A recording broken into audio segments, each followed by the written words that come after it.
Welcome back to Floxy's Shifter Romance Tales. If you're new here, get comfortable, you're going to want to stay. Today's story is called She Used Her Last Breath to Save a Wolf Cub from the Fire. The Alpha King Found Her Collapsing. Grab your favorite drink, settle in, and let's begin. I didn't know the fire was set on purpose. I didn't know the wolf cub I pulled from that burning warehouse belonged to the most powerful Alpha King in the entire Pacific Northwest. And I absolutely did not know that using my last breath to save him would change the course of my entire life. Not just with the scars I'd carry on my hands forever, but with the fierce, terrifying attention of a king who had sworn to destroy whoever dared touch his bloodline. All I knew, in that moment, was that the flames were spreading fast, and something small and alive was crying inside. My name is Calloway, and I have never been the kind of woman who makes reckless decisions. I grew up learning that survival meant staying quiet, keeping your head down, and never running toward danger when every sane instinct is screaming at you to run the other way. After everything that happened to me in Millhaven, Oregon, when I was 16, after the night rogues swept through our small border town and left nothing but ash and silence, I had built my entire life around being invisible. For 7 years, I had lived that way. I worked for an elderly herbalist named Edna Voss, who kept a cottage on the outskirts of Ridgecrest, Washington. Edna was eccentric, brilliant, and completely uninterested in anyone's personal history. She'd found me half dead on the side of Route 12, shivering in a ditch with nothing but the clothes on my back and a deep, bone-cold terror I had never quite managed to shake. She'd taken me in without a single question asked. She'd given me a bed, a purpose, and the kind of quiet companionship that doesn't demand anything from you. 7 years. I'd been grinding roots and measuring tinctures and mixing salves every day for 7 years. And I had been grateful, genuinely, deeply grateful, for every unremarkable moment of it. But the night I saw the smoke rising above the old Harmon cannery building on the edge of town, something shifted inside me.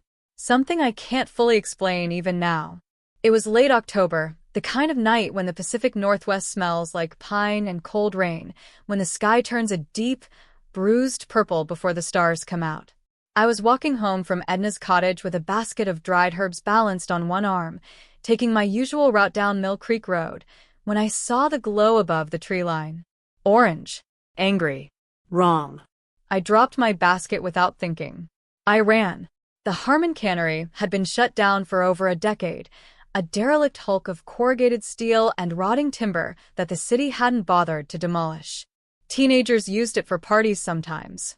Homeless people sheltered there in winter. Nobody paid it much attention. I paid it attention now. The heat hit me like a wall when I was still 50 feet away. Black smoke billowed in thick columns against the darkening sky, and the roar of the fire was something I felt in my chest more than heard, a low, consuming sound like the world itself was being swallowed. Every instinct I had honed over 7 years of careful, quiet survival screamed at me to stop, to call 911, to wait on the road and let the firefighters handle it. But beneath the roar of the flames, beneath the crack of collapsing metal and the hiss of superheated air, I heard it. A high, desperate whimpering. Not human. Something smaller. Something that didn't understand what was happening, only that it was terrified and trapped and alone. Hello. I circled the building, shielding my face from the heat with one arm. Is anyone in there? The whimpering grew louder, more frantic. I followed it around to the east side of the cannery, where a section of the steel wall had buckled and separated from the foundation. A gap. Small, barely enough for a person to squeeze through, but the smoke was thinner here, the fire not yet fully consuming this corner. I pulled my scarf up over my nose and mouth. I squeezed through. Inside was a vision of hell. Flames climbed every wall, devouring old wood and insulation and decades of debris with voracious speed. The ceiling groaned under heat stress, and somewhere above me, a support beam cracked. I had minutes. Maybe less. The whimpering was coming from a far corner, near the old loading dock. I dropped to my hands and knees, where the air was marginally less lethal, and crawled. He was huddled behind an overturned metal shelf, a wolf cub, no more than 5 or 6 months old. His fur was the color of fresh snow, matted and gray with ash, and his eyes, when they found mine through the smoke and the orange half-dark, were the most startling shade of pale amber I had ever seen. Not animal eyes. Eyes that held something far too old and too knowing for a creature his size. For a single, ridiculous moment, I forgot about the fire. "Hey," I whispered, reaching for him. "Hey, little one.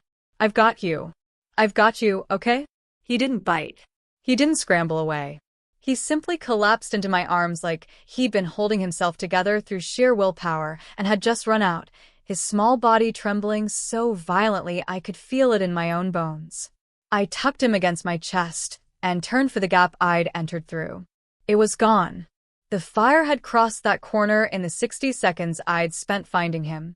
Flames licked across the opening, transforming my exit into a wall of orange and black. I spun, trying to orient myself, but the smoke was thicker now. So thick the walls had disappeared, so thick I couldn't tell east from west, couldn't see more than 2 feet in any direction. Panic tried to claw its way up my throat. I shoved it back down. "Think," I told myself, out loud, because hearing my own voice kept me from dissolving. "Think, Mara. Foundation. Stone doesn't burn. Follow the stone." I got to my feet, one arm curled around the cub, the other stretched out until my palm hit the building's original stone foundation. I followed it blindly, one step, then another, my eyes streaming, my lungs screaming for air that didn't taste like poison. Something crashed behind me and pain exploded across my left shoulder, a falling piece of something heavy, metal or timber, I couldn't tell. It drove me to my knees. I smelled my own hair beginning to singe at the ends. I got back up. The cub whimpered against my chest, and somehow that small sound was what kept my legs moving. My outstretched hand found empty air. A window, low to the ground, the wooden frame already charred to nothing, the opening just wide enough if I didn't think about it too carefully. I didn't think. I threw myself through. The cold October air hit me like being plunged into a mountain lake, a shock of sensation so pure and overwhelming that for a moment I just lay there in the wet grass, gasping, not quite believing I was outside. The cub was still in my arms, still breathing. I could feel his tiny heart hammering against my forearm. We'd made it. I tried to stand. My legs declined. The pain I had been holding at bay with sheer adrenaline came rushing in all at once. My hands, which I could see now were blistered and red. My shoulder, which had something wrong with it, something deep and grinding. My lungs, which felt like someone had scoured them with sandpaper. The world tilted sideways at a very alarming angle. The cub licked my chin. Once. Twice. "I know. I managed. I know. We're okay. We're okay." The edges of my vision went dark. The last thing I saw, before consciousness left me entirely, was a figure emerging from the tree line at the far end of the field. Tall. Broad-shouldered. Moving toward me at a speed that didn't seem entirely human, covering 100 yards in the time it should have taken to cover 20. Then nothing. I woke up in a room that wasn't mine. That was the first thing I knew, before I could process the stone walls hung with tapestries, before I registered the massive fireplace crackling in the corner, before I understood the smell of comfrey and wild honey, and something sharper beneath, like mountain air trapped indoors. Before any of that, I knew with absolute certainty that I was somewhere I had never been before. The second thing I knew was pain. It lived in my hands primarily, a hot, throbbing presence that radiated up my forearms and reminded me, vividly and persistently, of fire. My left shoulder was bound tight against my body. My throat felt like I'd been gargling gravel. "Don't try to sit up yet." A woman's voice, calm and matter-of-fact. I turned my head carefully and found her seated in a chair beside the bed, a woman in her 60s with silver hair braided severely back from a sharp-featured face. She had the bearing of someone who had never in her life second-guessed a decision. "Where am I?" My voice came out a wreck. A croak. Cascade hold. She handed me a cup. Small sips. "Your airways took smoke damage." The water was cool and faintly sweet, laced with something herbal I recognized as slippery elm. Someone here knew their medicine. Cascade Hold. I knew that name. Everyone in the Pacific Northwest knew that name, whether or not they lived in the world of wolves, because the hold sat in the Cascades like a crown, visible from half the mountain passes, and the stories that came out of it had a way of traveling. The seat of the Cascade Pack. Home of the Alpha King. The most powerful shifter territory in the entire region. The wolf cub, I said. Is he alive and well? Thanks entirely to you. The woman's expression shifted, just slightly, a crack in the professional composure.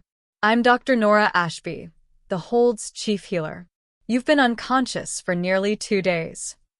2 days. The cub, his name is Jasper. He's the nephew of our king, his father's only child. She paused, watching me absorb this. Which means you pulled the heir to the Cascade bloodline out of a burning building and nearly died doing it. Which means you have attracted a very significant amount of attention. I stared at the ceiling. I didn't know, I said. I heard him crying. I couldn't walk away. No. Something in Dr. Ashby's voice went quieter, warmer. You couldn't. That's why you're still here. The door opened. I will try to describe what it was like when Declan Blackwood walked into the room, but I want to be honest. Language fails me a little. I had seen photographs of him, grainy news coverage from territorial disputes that made it into human-adjacent media, but photographs had not prepared me for the reality of him. He was tall in a way that reorganized the architecture of a room, broad-shouldered, dark-haired, with a face of such sharp and uncompromising angles that looking at him felt like staring at something carved from the mountains themselves. He wore dark jeans and a charcoal gray Henley pushed up at the sleeves, which was somehow more imposing than a suit would have been. But it was his eyes that stopped my heart. Silver gray, pale as winter light, and trained on me with an intensity that made the air feel different. Like he was seeing something in me that I hadn't offered to show him. You're awake. His voice was low, a little rough at the edges. Apparently, my own voice was still destroyed, which felt deeply unfair. He crossed the room with that same unhurried, predatory certainty I'd glimpsed in the field. He stopped at the side of the bed, close enough that I had to tip my head back to maintain eye contact, which I was determined to do even though every self-preservation instinct I had was suggesting I look at literally anything else. What's your name? Mara. Mara Calloway. Mara. He said it slowly, like he was checking the fit of it. I'm Declan. I knew. Of course I knew. Alpha King Declan Blackwood, ruler of the Cascade Pack and the surrounding territories, the man the regional press called the Iron Wolf because he had taken his father's throne at 22 and spent the last 6 years turning a fractured alliance into the most stable shifter government the Pacific Northwest had seen in a generation. Your Majesty, I said, attempting to rise. Don't. His hand caught my good shoulder, gentle, firm, precise. He pressed me back against the pillows with the casual authority of someone who is completely unaccustomed to being ignored. You nearly died saving my nephew. You don't bow to me. The touch sent something electric through me, a jolt that had nothing to do with pain, and everything to do with something I had no framework for. Recognition. As if some part of me knew him, had always known him, and was only now catching up to that knowledge. I saw his eyes widen just slightly. His hand on my shoulder tightened for one fraction of a second before he withdrew it. He noticed it too. The fire, he said, his voice a shade rougher than it had been. Tell me everything you saw. I told him. The smoke. The gap in the wall. The sound of Jasper crying. The way the exit had disappeared before I could reach it. The window I'd thrown myself through. He listened without interrupting, his expression doing very little, but his eyes doing everything. You didn't see anyone near the building, he said. No one leaving. No vehicle on the road. No. The fire had already taken hold when I got there. I didn't see anyone. He was quiet for a moment. The fire was deliberately set, he said. Someone placed Jasper in that building and lit it. The bottom dropped out of my stomach. Someone tried to. He's a puppy. He's 6 months old. Something moved through Declan's expression that was too controlled to call grief, but too raw to call anything else. He's my brother's son. My brother died 14 months ago. Jasper is the last of my immediate bloodline. Someone tried to murder a 6-month-old baby. Yes. The words sat between us, flat and terrible. Why would anyone? That, Declan said quietly, is what I intend to find out. He stood, and I felt the loss of his proximity in a way that unsettled me. You'll stay at the hold while you recover. Dr. Ashby will see to everything you need. You're not a prisoner.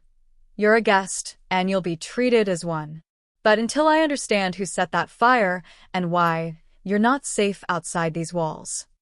I'm not, I stopped. Because he was right. I had been there. I was the only witness. How long? As long as it takes. He moved toward the door, paused. Jasper has been outside your door since you were brought in. He won't eat. Won't rest properly. He keeps pressing his nose to the gap under the door. The faintest suggestion of something softened in his face. He knows you saved him. My kind doesn't forget that. He left. I lay in the silence of that beautiful, foreign room, staring at the stone ceiling, and tried very hard not to think about the way his hand had felt on my shoulder, or the look in those silver eyes when the current had passed between us. I told myself it was nothing. I told myself that a lot, in the days that followed. I wasn't sure I believed it even then. I healed faster than Dr. Ashby expected. She said as much on the 5th morning, unwrapping the bandages from my hands with careful, clinical fingers and making a sound that was halfway between approval and consternation. This is accelerated, she said, studying the new pink skin along my palms. Significantly. 3rd-degree burns don't close this cleanly in 5 days. Not in humans. I've always healed fast. I watched her work. Cuts, bruises. It's just how I am. She said nothing, but her eyes were thoughtful. I had always healed fast. Edna had noticed it too, had called it a gift, and declined to speculate further. There were things about myself I had stopped questioning years ago because the questions led to places I didn't want to go. Back to Millhaven, back to the fire that had taken everyone I loved, back to the 2 days I'd spent alone in that ditch before Edna had found me, barely alive but somehow, inexplicably still breathing. Jasper was waiting outside my room when Dr. Ashby finally cleared me to move around. He had grown since I'd last seen him. Or maybe he just seemed bigger now that he wasn't a trembling heap of ash-covered fur in my arms. His coat was the color of new snow, thick and bright, and his amber eyes fixed on me the moment the door opened with an expression so purely relieved it made my chest ache. "Hey, buddy." I knelt, mindful of my shoulder, and held out my hands. He crossed the distance between us in approximately 0 seconds and pressed his entire face into my palms and made a sound, not quite a whimper, not quite a howl, something in between, that I recognized instinctively as the sound of someone who had been holding themselves together through sheer force of will and had finally been given permission to let go. I know. I wrapped my arms around him gently. I know. We're both okay. He bonded to you. I looked up. Declan was standing in the corridor, hands in his pockets, watching us with an expression I was starting to learn to read, the carefully neutral exterior, and underneath it, everything. What does that mean? Bonded. It means he recognizes you as his person, his protector. He moved closer, and I noticed he moved differently now that he was on his own territory, less guarded, more settled. Still predatory, but in a way that felt like safety rather than threat. It happens when a wolf recognizes a life debt. The bond goes deep. He'll follow you now. Be attentive to your moods, your well-being. He paused. He already is. I'm not a wolf. No. But the bond doesn't discriminate. Something flickered in his expression. Come. There's something I need to show you. He led me through Cascade Hold, and I tried not to be overwhelmed by the scale of the place.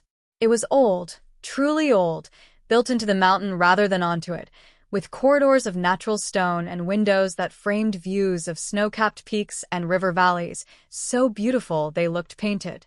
Warriors moved through the halls with quiet efficiency, acknowledging Declan with gestures that were respectful, without being servile. People here trusted their king. That was clear. They looked at me with curiosity rather than hostility, which I hadn't entirely expected. Jasper trotted at my heels as Declan brought me to a room he introduced as his brother's study. Floor-to-ceiling bookshelves. Maps spread across a massive oak table. Stacks of correspondence sorted and labeled in a handwriting that was precise and slightly slanted, not Declan's, I somehow knew. My brother's name was Reeve, Declan said quietly, standing at the edge of the room as if he hadn't yet decided to enter. He was 3 years younger than me. He handled intelligence for the pack, threats, movements, anything that might compromise our borders. He paused. Before he died, he was investigating a pattern. Border settlements being attacked. Burned. No survivors. The room was very quiet. My voice, when I found it, was barely above a whisper. Like Millhaven. He looked at me. That's where I grew up. Millhaven, Oregon. I was 16 when it happened. Rogues came through and burned the whole town. I was the only one who survived. I had said these words many times over the years. To Edna, to the occasional sheriff's deputy who had taken interest before eventually losing interest, and they had never stopped tasting like ash in my mouth. Is that what Reeve was investigating? I think your town was one of Reeve's data points. Yes. Declan crossed to the map table and pointed to a small circle marked along the Oregon-Washington border. Millhaven sat on a supply corridor between our southern outposts and the Willamette Valley settlements, losing a disrupted trade for months. It wasn't a random attack, Mara. It was strategic. I stared at the circle on the map. My parents had died for a supply corridor. My childhood friends, my neighbors, the woman who taught my Sunday school class and always smelled like lavender soap, they had all died for logistics. For someone's strategic calculation. I had spent 7 years wondering why. I had spent 7 years telling myself it was senseless, random, the terrible indifference of a world that didn't care who it crushed. And now I had an answer. The answer was worse than not knowing. Jasper pressed against my legs, sensing the shift in me. I put my hand on his back and breathed. Who? I asked. Who has been doing this? Reeve was close to finding out. Declan's jaw was tight. 14 months ago, he died in what was reported as a climbing accident in the North Cascades. His body was found at the base of a 200-foot drop. He looked at the map rather than at me.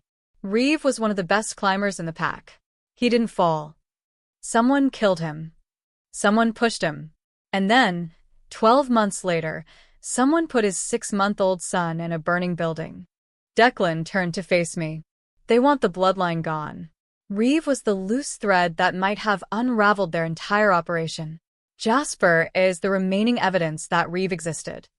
His voice was very controlled. And you are the only living witness to the attempt on Jasper's life. I absorbed this. You're telling me I'm a target. I'm telling you that you already are one. Whoever set that fire knows you were there. They know you survived. He held my gaze steadily. I will keep you safe. But I need you to understand what we're dealing with. A knock at the door. A warrior entered. The man I'd heard addressed as Garrett, Declan's second in command, and his expression was the kind of carefully blank that means bad news. We found something at the cannery site. He laid an evidence bag on the table. Inside was a small, partially melted object, a pendant, a silver wolf head on a chain, the detail mostly destroyed by heat, but the general form intact. It was in the ash near where Jasper was trapped. Declan went very still. He picked up the bag, looked at it for a long time. You recognize it, I said. It's a council insignia. His voice was quiet in a way that made the temperature in the room feel lower. Every senior member of my council wears one. There are 9. He set the bag down. I need to see all 9 members immediately. Garrett, quietly. I don't want anyone to know why. Garrett nodded and left. I looked at the pendant in the bag, at the melted wolf head that had lain in the ash beside a trapped, terrified cub. Someone from inside your own council, I said. It appears that way. Or someone who wanted you to think that. He looked at me then, really looked the way he had that first morning, with that measuring, precise attention. You said you work for a healer. I am a healer. Or close to one. Then you're familiar with the difference between a symptom and a cause. I am. So am I. He turned back to the map. The pendant could be a frame, Or it could be genuine. until I know which, I treat it as intelligence rather than evidence. A pause. You're perceptive, Mara. More than you let on. I said nothing. I could use that. He turned to face me fully. My brother was the reader of people in this family. I'm better with strategy, with open confrontation. What Reeve did, observing, listening, noticing what others miss, I've never had his talent for it. Another pause, heavier. Would you be willing to help? I should have said no. I was a herbalist's apprentice from a dead town. I had no business inserting myself into the internal politics of a wolf pack. But Jasper was pressed against my legs with his warm, solid weight.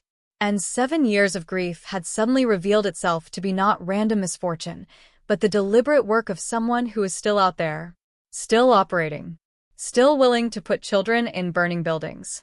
Tell me what you need, I said. The council member with the missing pendant was a man named Victor Hale.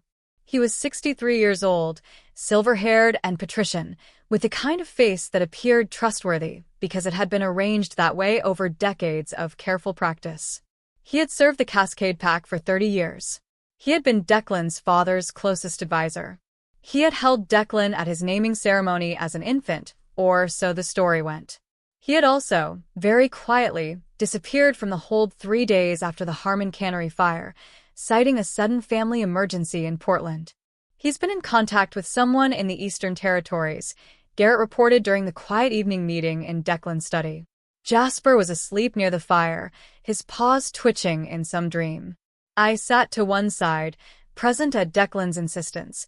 He'd started including me in these briefings, which had earned me some sideways looks from Garrett but no open objection. Encrypted messages. We've intercepted too.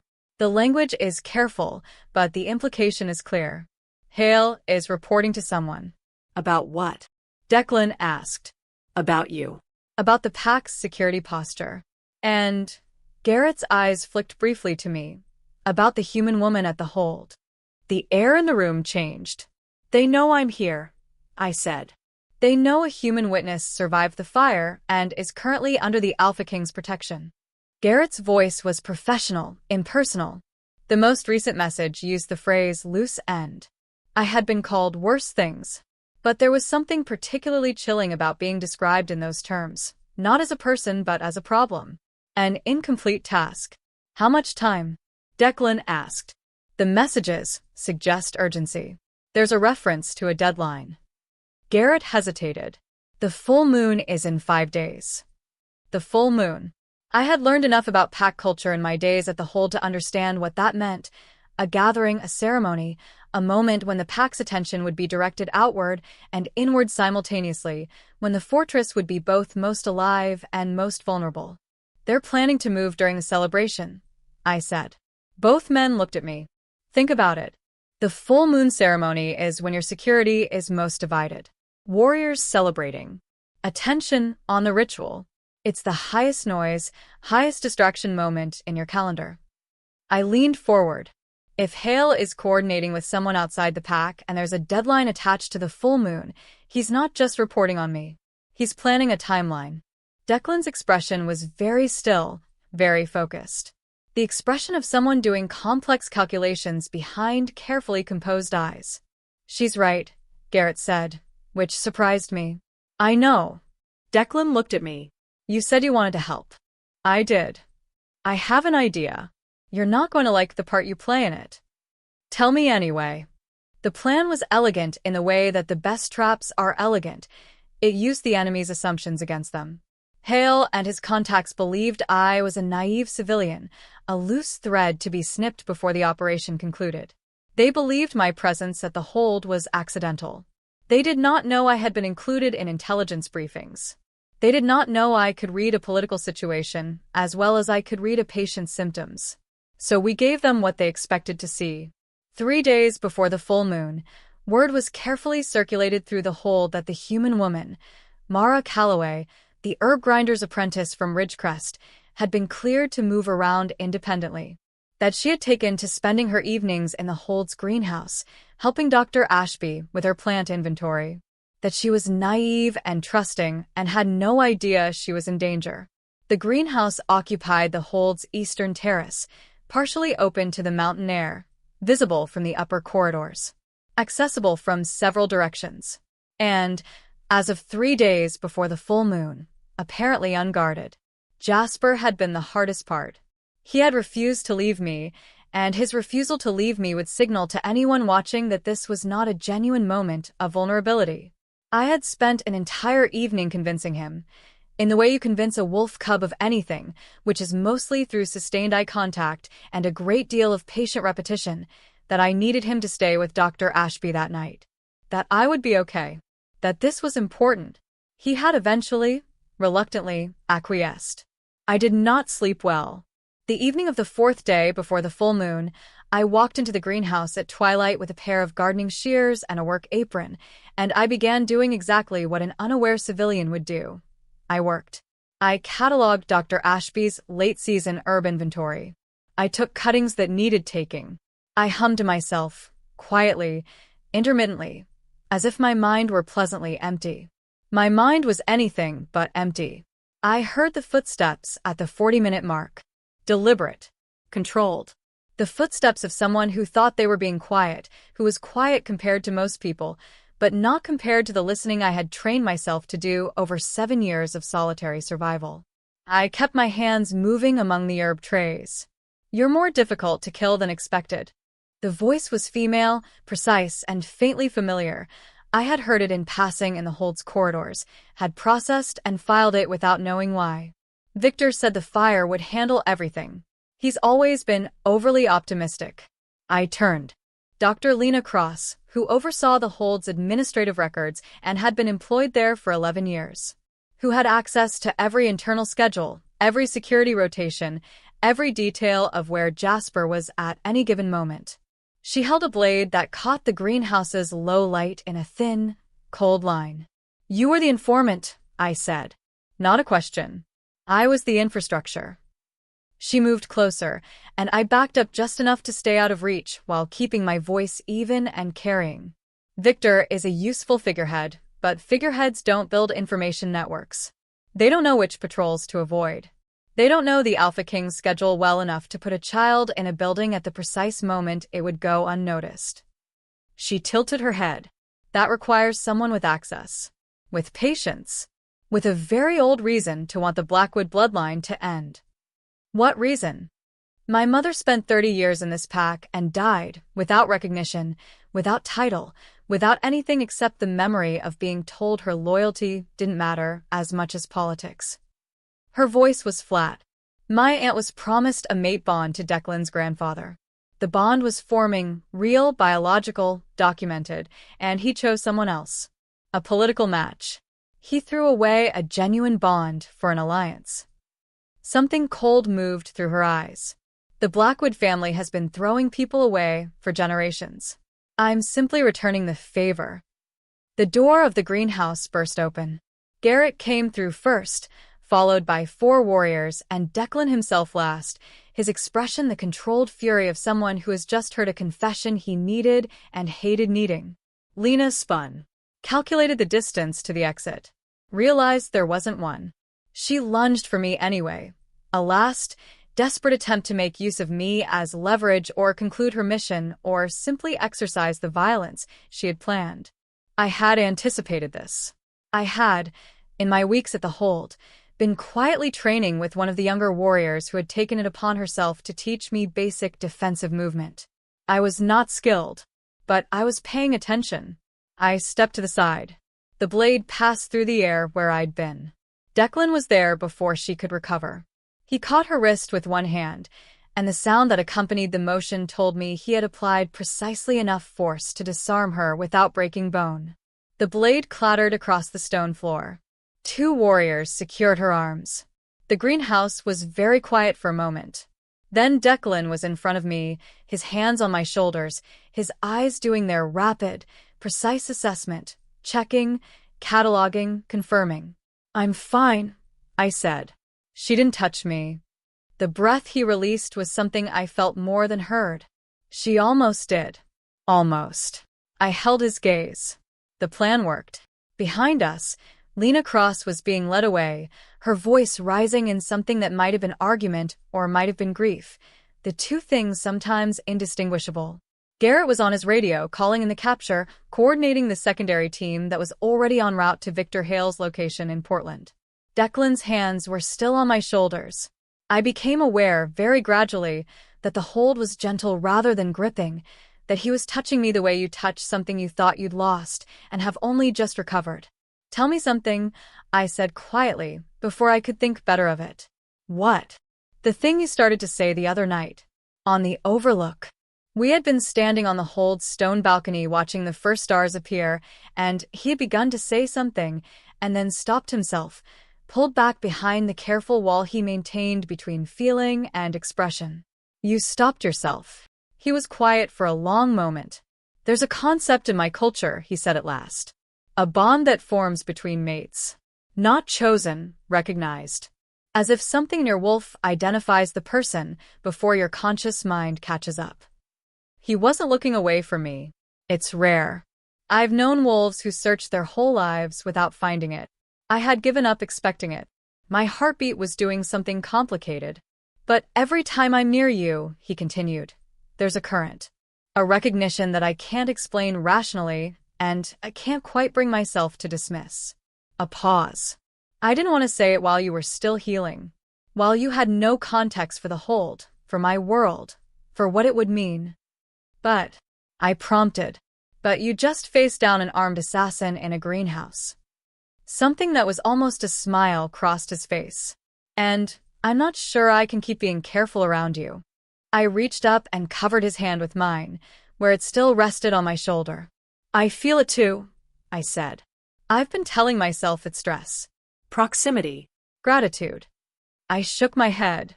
"I don't believe any of those explanations anymore." He turned his hand under mine, folding his fingers around my hand. "When this is finished," he said, "when Hale is in custody and Lena has given us every name in her network and Jasper is safe, truly safe, I want to ask you something." "Ask me now." "Not yet." He brought my hand up and pressed his lips to my knuckles, carefully, precisely, with a tenderness that made my chest ache. "Let me do this right." Above us, through the greenhouse's glass panels, the first stars of the evening had appeared. Somewhere in the hold, Jasper was probably driving Dr. Ashby to distraction, waiting for me to return. I thought I could live here. I thought I already am. Victor Hale was arrested in Portland at dawn, trying to board a private charter flight to Vancouver with 2 suitcases and a false passport. He talked. People like Victor Hale, people who have spent decades believing their cause is righteous and their enemies are monsters, tend to talk when their righteousness finally runs out, and what's left is just a cold room and the weight of what they've done. He gave us 11 names over the course of 3 days. A network that had been operating across 4-pack territories for the better part of 20 years, built on old grievances and new ambitions, bound together by the shared conviction that the Blackwood bloodline had usurped something that belonged to other families. Some of those grievances, Declan told me quietly one evening, were not entirely baseless. "My grandfather made choices that hurt people," he said. We were in the study that had been Reeves', and he said it looking at the maps on the wall rather than at me. He valued political stability over individual bonds. He made calculations that treated people's lives as variables in an equation. A pause. "That doesn't justify what Hale and Cross did. Nothing justifies putting a child in a burning building. But I'd be lying if I said the history was clean." "It never is," I said. He looked at me. "History," I clarified. "It's never clean. The question is what you do with it." Reeve used to say something like that. He was quiet for a moment. "He would have liked you. He would have appreciated your particular brand of stubborn honesty." I wish I'd gotten to meet him. So do I. Jasper, who is currently sprawled across both our feet under the table, made a small sound in his sleep. We had been doing this more often, sitting together in the evenings, ostensibly reviewing intelligence, actually talking. About Reeve, about Millhaven, about the 7 years I had spent grinding myself small enough to be invisible and the 6 years Declan had spent carrying a kingdom alone. About the families we had lost and the unexpected grace of finding something worth protecting in the wreckage. Dr. Ashby had started giving me significant looks when she saw us together. I chose to interpret these as medically professional expressions of satisfaction with my recovery. I was fairly certain that interpretation was wrong. The full moon ceremony was held anyway because Declan believed in honoring tradition especially when someone had tried to use that tradition as a weapon. The Hold's great hall was transformed, candles everywhere, long tables laden with food. The pack gathered in the particular way that felt less like a party and more like something sacred. Music I didn't recognize, in a language older than English. Declan came to find me before the formal proceedings began. He was dressed in the Hold's ceremonial colors, deep gray and midnight blue, and he looked like the king he was in a way that was slightly different from his everyday authority, which was quieter. This was public, deliberate. The alphaking showing his pack who he was and who he intended to remain. He offered me his hand. "There's someone I'd like you to meet," he said. He introduced me to his council, the legitimate members, the 7 who remained after Hale's removal and Cross's arrest, and 2 newly appointed advisors who hadn't yet learned to be guarded around me. He introduced me to senior warriors who shook my hand with the particular careful force of people who have been told to be gentle with civilians. He introduced me to a delegation from a neighboring pack, the Olympia territory, whose alpha gave me a measuring look and then, apparently satisfied with whatever she saw, nodded once. And he introduced me to an elderly woman named Miriam Blackwood, Reeve's grandmother on their mother's side, who took both my hands in her papery ones and looked at me for a long time with eyes the same pale gray as Declan's. "You carried my great-grandson out of that fire," she said. "I did." "Your hands." She turned them over gently, examining the healed skin. "You burned badly." "I healed. Faster than you should have." Her eyes met mine, sharp and knowing in a way that made me slightly uncomfortable. "You've always healed fast, haven't you, child? Your whole life." I said yes carefully.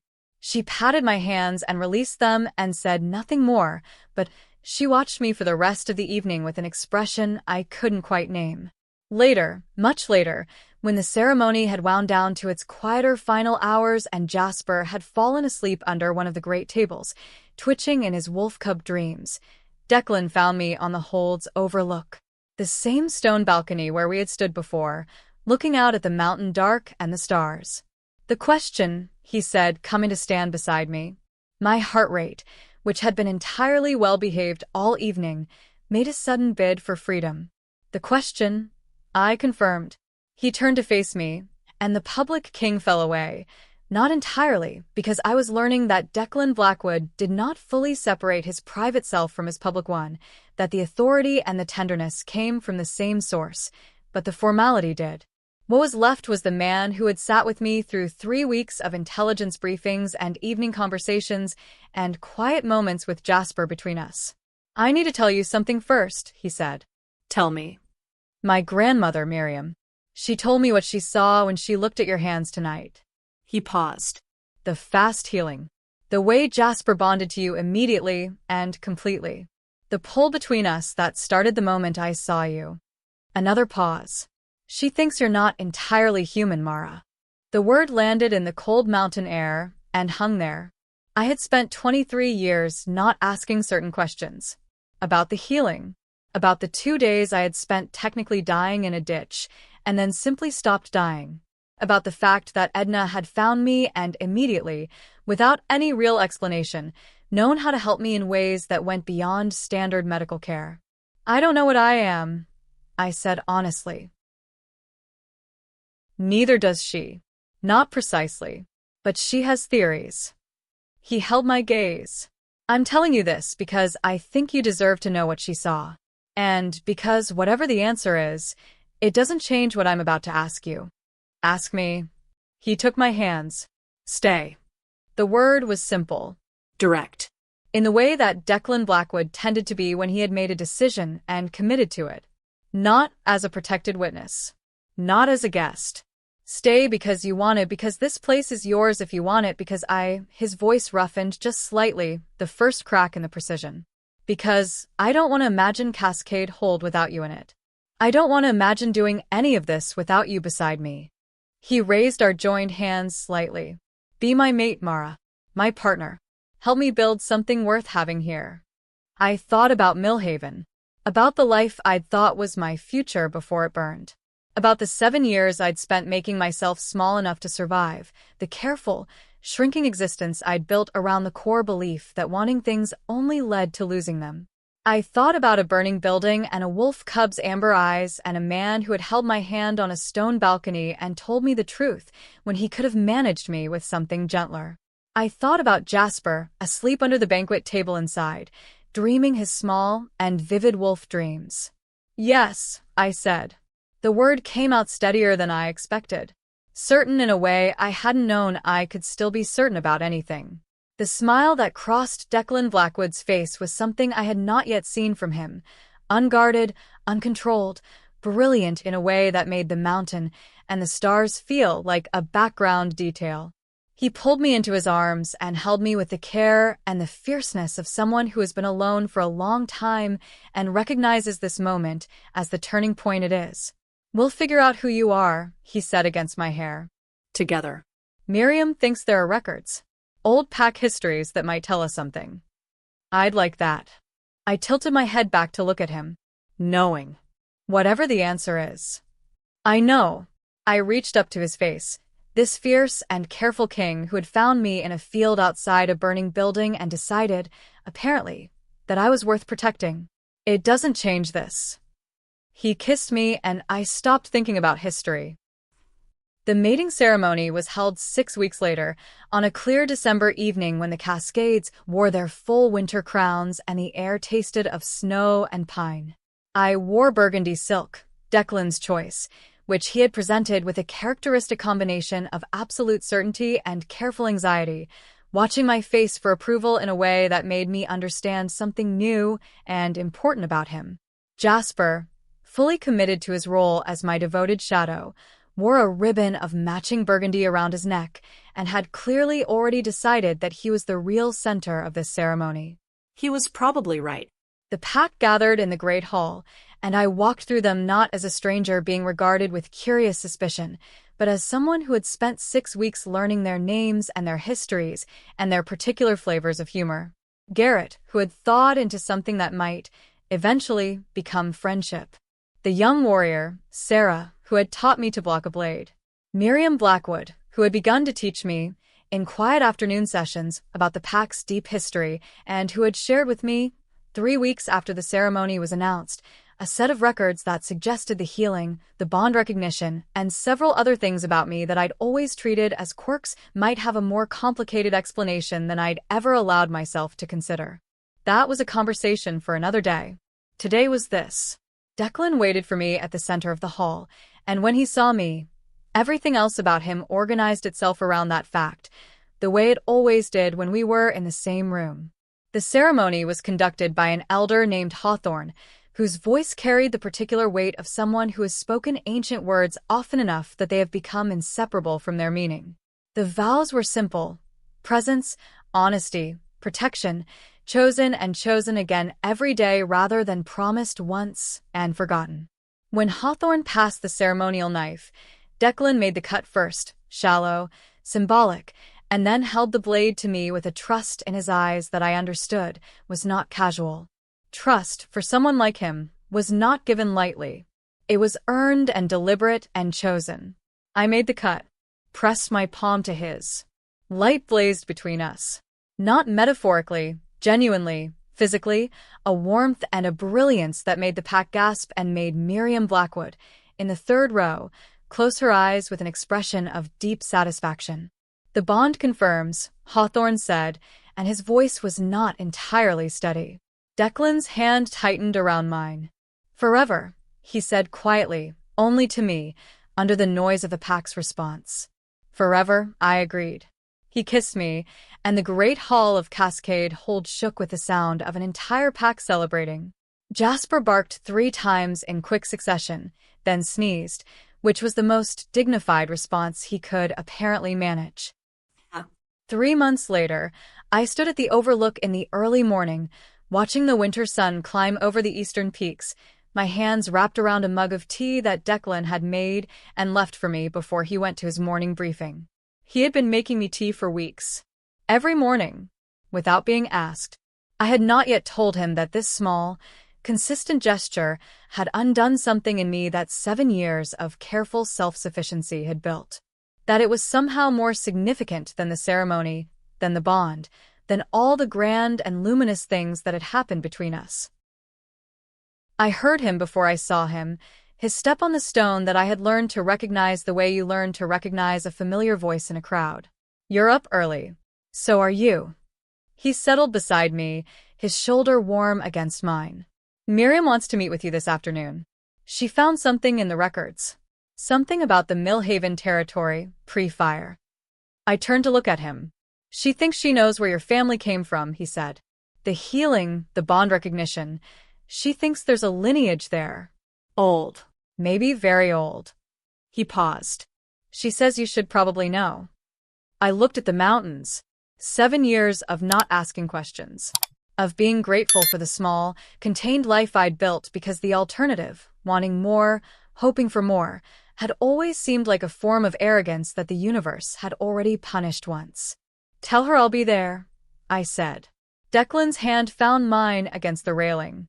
We'll go together, he said. I thought about the woman I had been 3 months ago, invisible, careful, contained, walking home from an herbalist's cottage with a basket of dried herbs, believing that the best she could hope for was another quiet, unremarkable day. I thought about a fire, about a small, terrified creature who had needed saving more than I had needed to be safe. I thought about how, sometimes, the thing you run toward in the dark turns out to be the thing that leads you home. Together, I said. The sun climbed. The mountains held. Somewhere in the hold behind us, Jasper was almost certainly stealing something from the kitchen. And for the first time in as long as I could remember, that thought made me laugh. Where are you listening from today? Drop in the comments. I love knowing where these stories find you. And if this one reached you the way I hope it did, please subscribe to Floxy's Shifter Romance Tales. It's free, and it means these stories get to keep going. Until next time, take care of yourselves and remember, sometimes the most important door you ever open is the one you weren't supposed to go through.